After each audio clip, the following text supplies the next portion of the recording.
right. So here's what the report will look like when you get it in your email.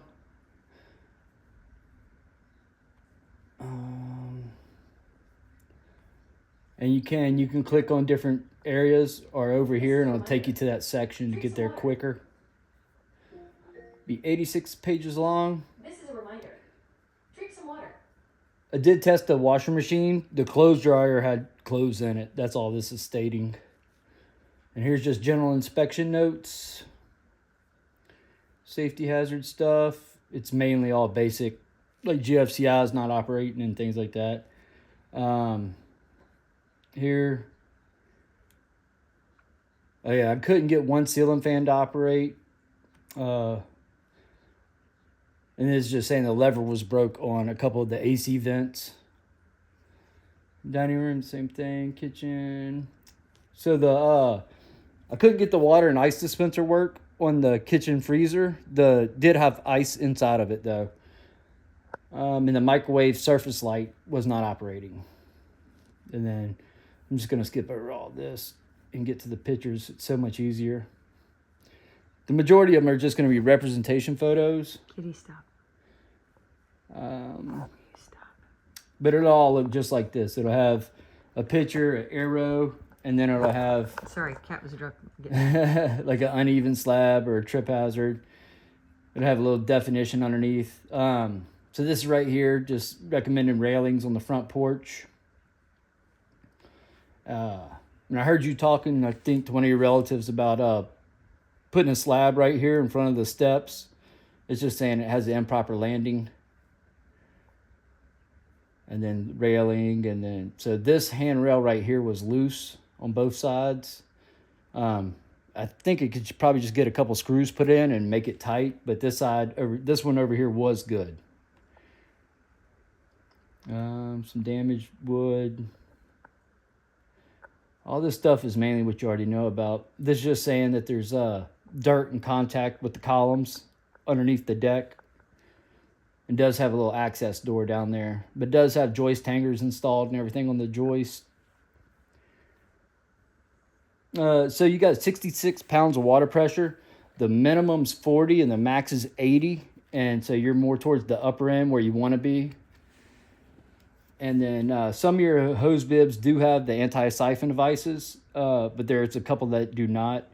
Personally, I don't like them. And then the roof. I know I've already spoken to you about it, but yeah, the roof was great. I mean, it looked really good up there. All the nails had the tar on them still. You got ridge vent and gable vents. And they did cut the ridge vents out in the attic. Nice. I see that a lot where they forget to cut them. You got plumbing vents, bathroom vent. So this is over the garage. You got the roof vents. And this is just saying it's only one plumbing vent that wasn't painted black already. That's a new code. And then, there is a chimney up there. It is capped off, though, with a steel plate. But the flashing and all looked good around the base of it. So the gutter, there's a couple of areas that had the gutter loose and just need to be tightened back up. And then the majority of the gutters had gutter screens around it.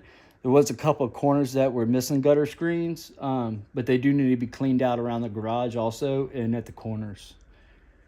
The siding overall was in pretty good shape. So right here, if you're looking at the house, this is on the left side above the connection to the two roofs. You had a loose piece right here, and then up here by the soffit, there was a little loose piece. This is a tiny bit of damage right there, and then the same with this guy right here. Yeah, just something got it. But there's like a squirrel nest I'll show you in a minute right above that. And then here's on the right side of the house, facing the house, just needs to be pressure washed. A little organic growth right there. This is saying some of the trim needs to be painted. And then right here, this is by the loose siding. Where the two connect right here, it's just missing a little piece of trim right there. Or trim or fascia or whatever you want to put there, yeah. And then right here at the soffit, they've got tape over it, but there's a little hole right here. At least they got tape over it to keep the squirrels out and things Yeah. like that. So fascia right here needs just needs to be tacked back down, and then this is the same area right here. So the fascia is loose and a little damaged right there, and that is because right here is where you got a nest. So you can't really see it from this picture, but I put my ladder up there and looked in, and you can see the squirrel nest or some type of nest right here. And you can tell where they're going in and out. Now, right underneath this is where that siding had that little bit of damage. And this is also in another area, just saying, about pest. Then up here, this fascia this piece right here is pretty loose. You want to tack it up before a good storm comes. Yeah, here it is. Just talking about there's a pest nest up there. And this is on the garage, backside of the garage. Caulking just says you want to keep the penetrations caulked and corners and round windows and things like that. Basic stuff.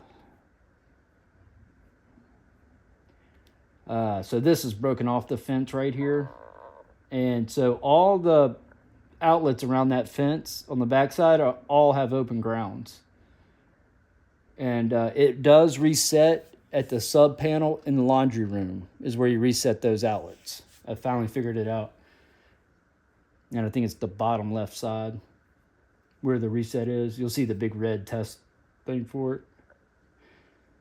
Backside of garage, it's same thing, open ground. Which is weird because, that was the only place I saw the open grounds. Well, I think a couple rooms had them, but the majority of it was all good. The garage. These two outlets right here were loose. And they were not GFCI protected in the garage.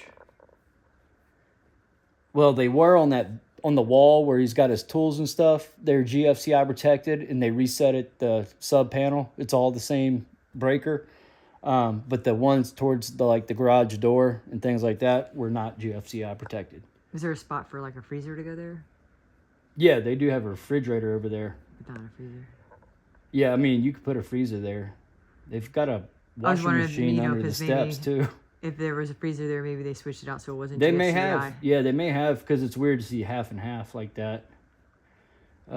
So, as you can tell, I left all the plumbing running the majority of the time. I was at the whole inspection trying to make it back up as best as I could, and I couldn't get it to. So, everything was draining great. Didn't see any leaks under any of the sinks. The countertop right here, and the right side had good caulking or silicone. The left side was missing right here. They're gonna rip all that out. Oh.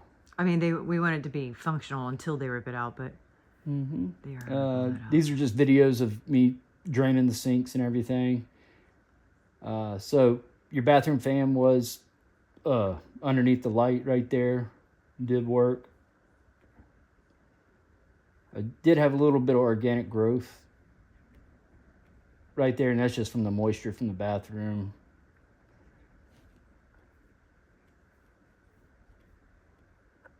So here's the outlet. I think I already talked to you about it. This is the hallway bathroom. If you trip this GFCI, you have to reset the GFCI in the primary bathroom first and then reset this one. Just caulking.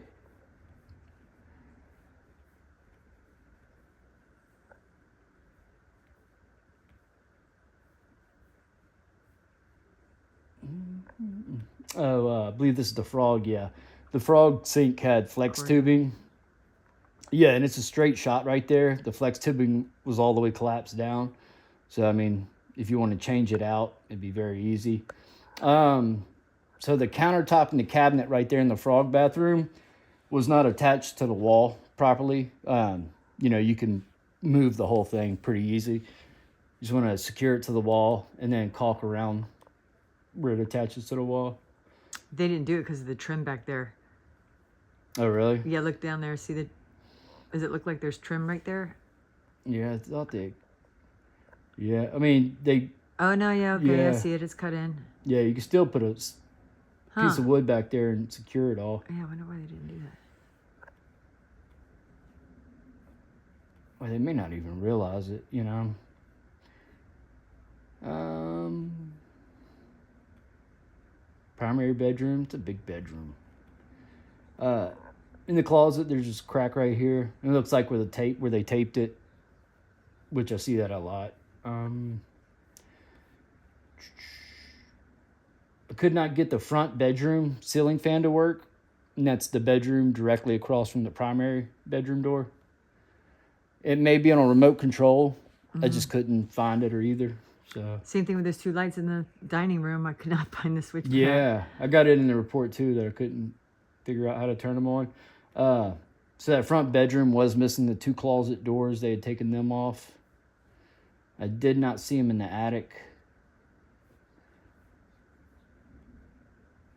All right, so in the frog, do you have, I believe it was the closet that's over here. It does have a little bit of separation between the ceiling and the walls right there. And it's about, ½ inch to 3/4 inch separated. It was the only area I saw Where do you think like that's that. coming from? I don't know. It's the only area I saw like that though. So, but yeah, I mean, you could tell it was attached at one point too. The way it's looking at the corners. That's weird. Yeah, it is weird. That was the only thing that was kind of concerning I saw over there.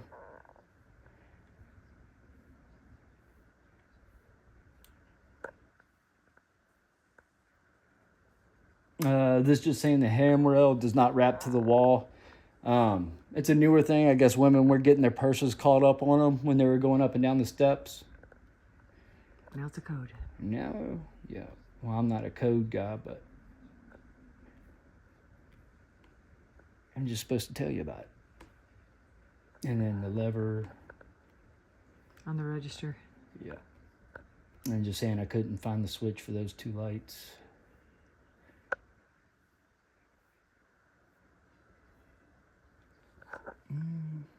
So right here, this is the kitchen sink. Blow it up a little bit. I guess when they did some plumbing work right there, it's just saying that they didn't fill the holes in. There is gaps right there. If you want to enclose it, just keep any airflow or anything like that from possibly coming through. Just caulking. They got it caulked. It's just job, yeah. Yeah. Again, he's gonna rip all that out of there. So there was several GFCI outlets in the kitchen.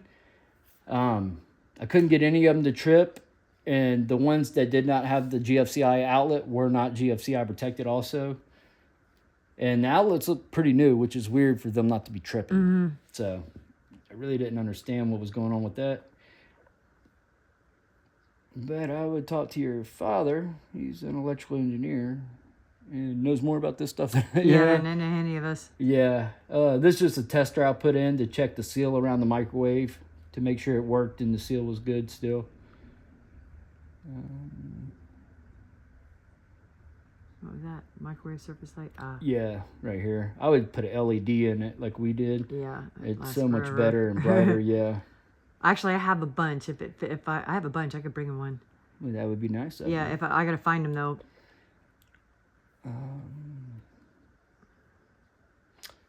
Yeah, could not get this to trip either. It's weird there were so many GFCI outlets that weren't tripping. They were, wired good, but just weren't tripping.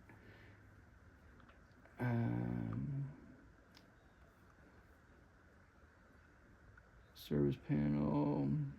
Yeah, so you got 200 amps in your sub panel in the laundry room's a 100 amp panel. Let me see if I can. I believe the breaker, you'll see it. There's a 100 amp breaker right over here that goes straight to the sub panel. Ground wire view. AFCI is the top breaker and the GFCI is the bottom one right here. I would recommend putting some antioxidant paste on the aluminum wires coming in. I did not see any on them. And I would also do it to the 100 amp breaker. So double taps on the bus bar, and they just put the neutral and ground pretty much under each one instead of separating them.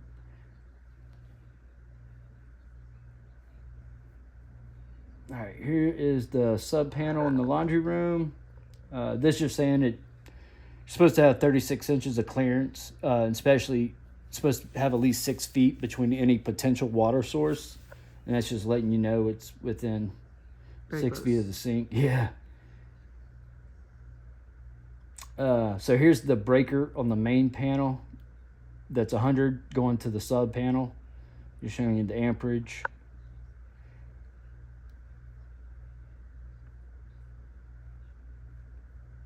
I just saying install antioxidant paste. Here's the GFCI. This is the one that goes to the outlets outside in the back, right here.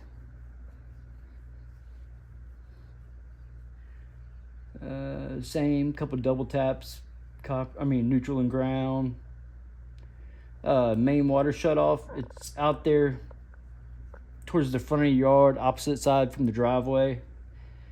Got 3/4 inch copper coming up from the city in the crawl space. Now you got a lot of plumbing clean outs. You got ABS and you also have PVC down there. Lots of clean outs, which is good. I mean, I didn't even mark them all, but there's tons of them in the crawl space also. There's one thing I need to show you down there. Yeah, all right, here it is.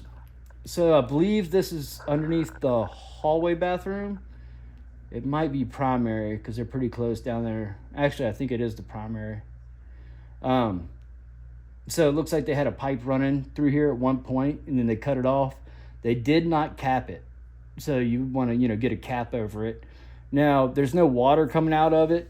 I had the plumbing running a very long time, and I didn't see one drop come out of it on the crawl space floor or anything. But still, you don't want stuff to be able to go up in there or what have you.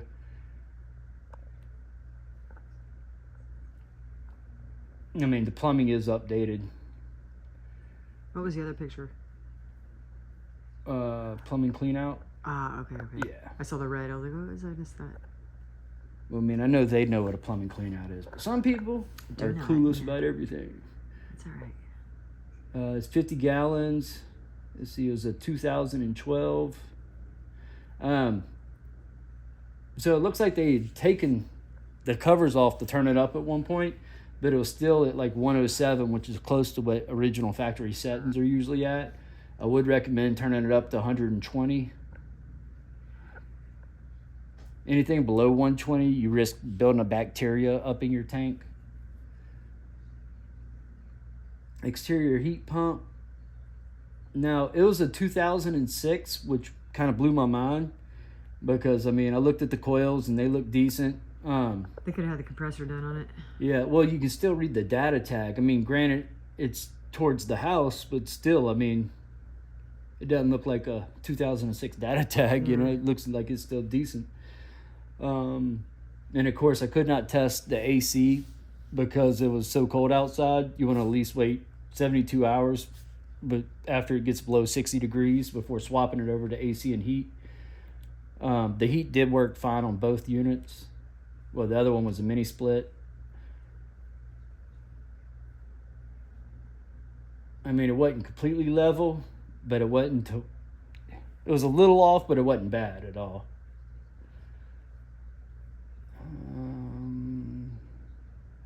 So the air handler is down in the crawl space. It's kind of a pain in the ass to get to. You got to go around a bunch of ductwork to get to it. With that being said, I did not see a service disconnect on it. And it was 2006 to American Standard. It had the little change filter light flashing on there. That's why I put electronic filter was dirty. Just pop this out. It's got one of the big filters you can put in there for extra cleaning.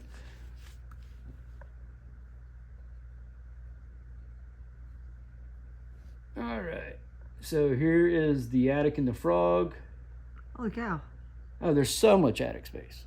What's going on? What's up there? Oh, so this is like a stripping, radiant okay. barrier right I'm like, here. oh, what am I looking at? It looks like it's a Then right here, yeah. So I put these lines right. This is just saying I recommend weather stripping around the attic access to keep any like airflow coming into the house. Keep it warm. We're cool. And just a bunch of pictures of the attic. They do got a little radiant barrier up there.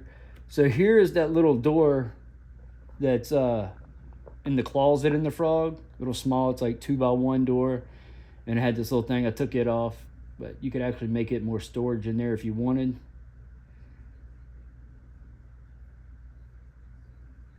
I would recommend additional insulation. Try to get it up to 10 to 14 inches. There was about 6 inches in there. And just saying exposed light bulbs. And then this is not properly secured.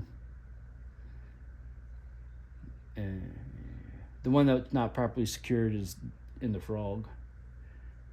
Crawl space entrance. I took a lot of pictures of the crawl space down there. It's a big, kind of a big crawl.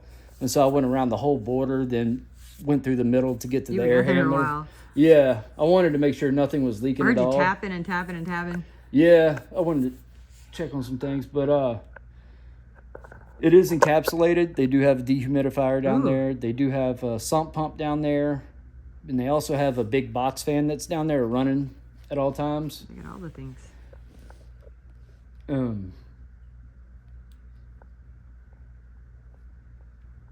But yeah, you want to look at it all. I took a bunch of pictures so you could see everything. So right here, so this isn't like the proper thing for the sump pump to be in. This is just a bucket. But you tell it has gotten wet down there before. It was dry as a bone everywhere down there, so those could be very old stains. And like I said, this fan was running. I wonder if they had a leak or something, and then put the fan down there, and well, they everything had got something fixed, to put the fan down there, dried out, and then just never went back to it. Yeah, because I mean, it's not. I mean, it's a pretty long crawl. You got to go around a bunch of ductwork to get to it. So they may have forgot all about it, like you said. Either that, or just like, I'm not crawling down there for that damn fan. So screw that fan. Yeah. Because I would have told you, nah, we'll just we'll let the fan go till it dies. Yeah, for real. They probably don't even realize it's still kicking. Yeah. Yeah, you can see some of the moisture stains on columns. Yeah. So it did get flooded there at one point. I did check the check valve. It did operate, it kicked on. Now, with that being said, there was some type of insect inside the pump. And, there was a lot of them. This is saying effervescence, which is chemical reaction when water hits the brick. And then moisture stains. That's just on the foundation wall. So here's the main beams. There's 2 of them. Is there anything about the crawl that skeeves you out? No, I would do a treatment down there for organic growth. Okay. I did see that. But they're keeping it dry, and they've taken all the necessary precautions. Yeah. It just seems like it's one of those houses that you just keep up on the maintenance on the crawl. Yeah. Like don't go 3 years without having a termite moisture inspection. Yeah, because look, I mean, these are the joists. Mm-hmm. And that's what I know I'm not a termite moisture guy, but I was tapping on them all to make sure they were still solid. Okay. That's what you were hearing. Yeah, that's what I was like. I heard you down there tapping. And then subfloor view. So at the front of the house, I did pull the insulation down and look at the subfloor. It looked good. I love you. And then I pushed the insulation back up there. So I'm like 90% sure it's just the padding that you're filling in that front room. And then right here, this is under the hallway bathroom, I believe. It's just where they cut out some of the subfloor to install the tub. There is an open penetration right there. But with that being said, I mean, it just go into the bottom of the tub or shower. So it's nothing can come up through there. AC duct. Yeah, some of the duct work needs some work. None of it was disconnected, but I think some of this is from people crawling through it, like underneath it, because you have to it's hard to fit under some of this to get to some of the areas, because it's a mixture between flex duct and solid.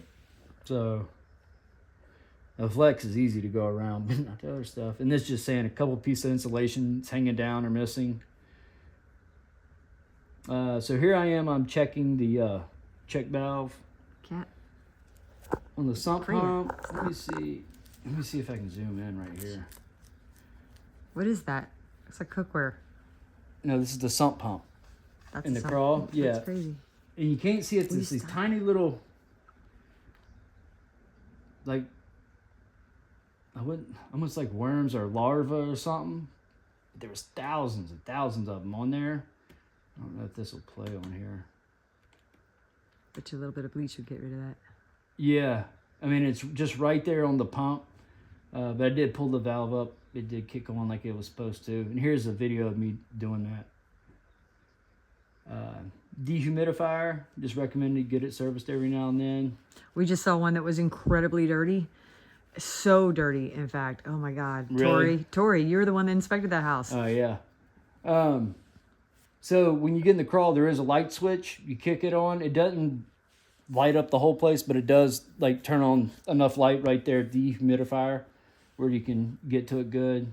There wasn't spider webs down there or anything. Usually I see a ton of spider webs. I mean, there was a couple, but nothing like a normal crawl. So, I mean, overall, the crawl was pretty good. Yeah, vapor barrier was good. Glossary. Yeah, I mean, it's 86 pages. The majority of it's just representation photos. But other than, like, getting the crawl treated, other than that, it looked good down there. Okay. Except for that one opening for the plumbing. All right. And, yeah, I would pour some bleach in the sump pump. Just get rid of the critters, whatever it is down there. There wasn't anything flying around down there or anything, so I don't know what it was. It was just like these tiny little worm things. They weren't maggots or anything like that? No. And there was thousands of them. All right. And I didn't realize I reached my hand down there to check the check valve. Oh. And then you pull it out, and I you're looked, like, I was like, what the hell? Yeah, and I looked, shine light, and it was like everywhere. So, terrible job. But yeah, they were just located at that one spot too. They weren't like all over the crawl, just that one spot. All right. That's anything else you want to add before I wrap this up? No, y'all should have some emails from me. One with like an inspection agreement, and then it also have the payment link. And then once that's done, it'll release the home inspection to y'all. All right. And that's all I got. All right, I'm going to send this to you.